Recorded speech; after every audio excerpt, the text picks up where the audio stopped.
ejemplo práctico, doctor Giovanni. Un paciente va a una consulta médico general. La dolencia puede ser grave o puede ser leve. Generalmente cuando es grave es que van los pacientes. Le hace el diagnóstico y la fórmula. Nosotros sentíamos terror cuando el médico nos iba a formular y de pronto decía, es que este es bueno, pero no está en el POS, refiriéndose a un medicamento. Es que usted necesitaría tal tipo de examen, pero tiene que pagar con un copago, una cuota, en fin. Este examen se lo hacen en Pasto, pero usted tiene que costearse el transporte. Bueno, no había como ese humanismo frente al enfermo, y también el médico estaba como maniatado. Incluso uno llega a creer que los médicos se sostienen en las EPS porque no recetan medicamentos buenos, sino que son aquellos que le cuestan menos a las empresas, pero que a la larga no curan, y entonces los enfermos se van agravando, y es cuando se van a requerir las ambulancias, los cuidados intensivos, porque ya prácticamente están al borde de la muerte. Sí, miren, no, esto es una cosa interesante, ¿no es cierto? Y yo creo que es importante tener presente de que el temor de la ciudadanía ha sido el que usted manifiesta, y eso es el clamor de la mayoría de las personas. Pero fíjese que hay cosas muy buenas, por ejemplo, el transporte. El transporte a los usuarios que manejan o en los departamentos o en zonas lejanas, donde se maneja una UPC diferencial, que se llama así dentro del sistema de salud. Dice, ese transporte tiene derecho los usuarios, ¿no es cierto? ¿Cuáles son esas zonas de difícil acceso? Por ejemplo, los departamentos de, acá en el caso de nuestra región del sur, está el departamento del Putumayo, que hay una UPC diferencial. Para el departamento de Nariño, ese transporte entre municipios no cubre, a menos que sea un transporte en ambulancias medicalizadas. Pero hay unas cosas interesantes y cosas muy buenas, que se incluyeron unos medicamentos que antes de pronto no se incluían por su alto costo o porque eran muy costosos. Entonces decía, mire, esta cajita cuesta 5, 3 o 4 millones de pesos, y no se podían incluir de pronto porque eran muy costosos. Sin embargo, hay en la Comisión de Regulación en la CRES, se han establecido para ciertos medicamentos unos techos tarifarios, ¿no es cierto?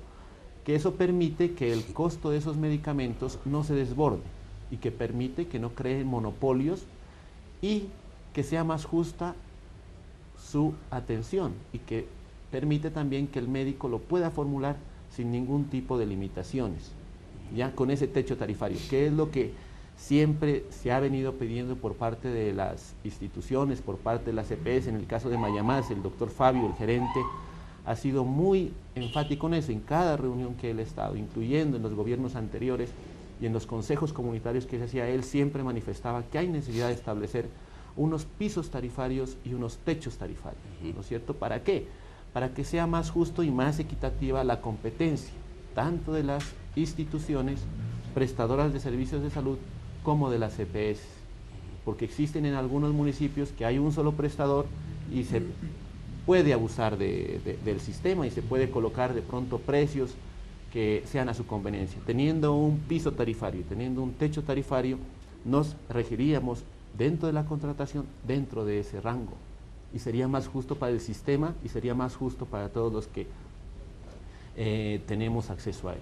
Claro, fue un escándalo bastante grande cuando hablaban que el ibuprofeno, que acetaminofén tenían unos precios astronómicos, cuando pues de acuerdo con las cantidades solo valían centavos, pero los facturaban por millones. Doctor Carlos Eduardo Romo, la empresa Mayamás ha encarnado de pronto en algún momento de crisis en estos tiempos de salud, eso que tuvieron que vivir muchísimos usuarios, de tener que demandar a las empresas mediante acciones de tutela para que puedan ser atendidos en los servicios de salud. Y no hablando de la empresa, sino con este nuevo POS, ¿cree que se va a contrarrestar esa pelea infame de un enfermo, del familiar de un enfermo grave, tener que demandar a las empresas para que puedan darle los servicios de salud? ¿qué efectos tendrá el nuevo POS frente a ese dolor que tuvieron muchas personas que incluso murieron sin tener ni siquiera la tutela a su favor? Sí, Uriel, evidentemente pues el impacto que se espera con la reforma al POS, específicamente en este caso de las tutelas, pues se incluyeron muchas tecnologías y se incluyeron también muchos medicamentos y aparatos ortopédicos y órtesis por los cuales los afiliados hacían o presentaban sus tutelas. Entonces, en este sentido, ante la inclusión en el POS de todas estas tecnologías y todos estos medicamentos, pues evidentemente esperamos que el número de tutelas pues disminuya ostensiblemente. Sin embargo, pues esta empresa se ha caracterizado siempre por haber garantizado a nuestros afiliados unos altos estándares de calidad. Tenemos unos indicadores que se han comportado de manera muy satisfactoria a lo largo de todo el tiempo que se han medido, prácticamente desde el año 2007, que se vienen midiendo estos indicadores, se vienen reportando a la Superintendencia Nacional, que es el ente de control quien ejerce la vigilancia sobre las EPS. Y evidentemente tenemos un índice o un porcentaje de satisfacción bastante alto, según nuestros análisis y los reportes que hacen nuestros afiliados a través de las entrevistas y de las encuestas que se les hace por parte de los auxiliares que tenemos a nivel de todo el país. Tanto es así que nuestro porcentaje de satisfacción está por encima del 95%, que sobrepasa pues el estándar a nivel nacional. Eso significa que los afiliados en general, pues puede haber una IPS que no esté cumpliendo o un número determinado, pero en general se alcanza ese 95% de satisfacción con nuestros usuarios. Los dos sos médicos, pero doctor Giovanni, encarnando el sentir de los científicos, de los médicos, en esta reglamentación del nuevo POS, ¿usted cree que ha satisfecho las expectativas de este sector médico, pues que siempre ha estado en el ojo del huracán, porque si se cura el enfermo, pues el médico es el bueno, pero si no se cura también le echan la culpa a él? Los médicos siempre han dicho que, como dijimos ya anteriormente, han estado muy limitados a la hora de las fórmulas, a la hora de los tratamientos, a la hora del aprovechamiento de las tecnologías, pero ¿cuál es el efecto de este nuevo POS en el sector médico? Sí, yo creo que cada vez nosotros queremos más, ¿no es cierto?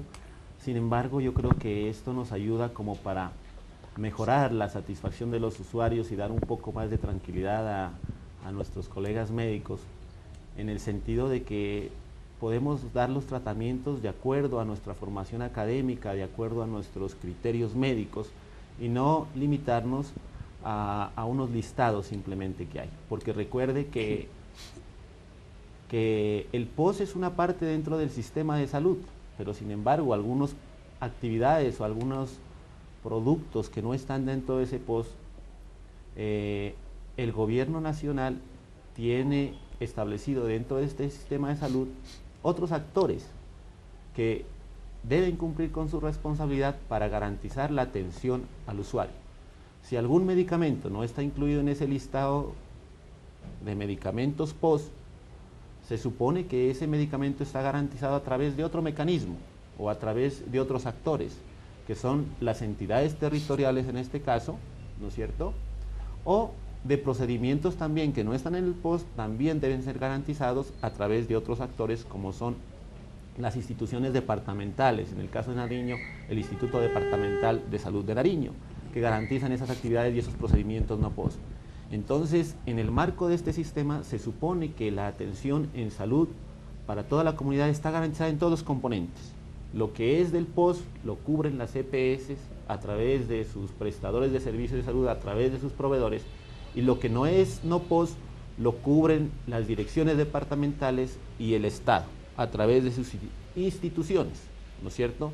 Incluso hay algunas actividades y algunos medicamentos que directamente desde el Ministerio de Protección Social son suministrados. Entonces se supone que la salud de los colombianos está garantizada a través de todos estos actores que están involucrados en el Sistema General de Seguridad Social en Salud.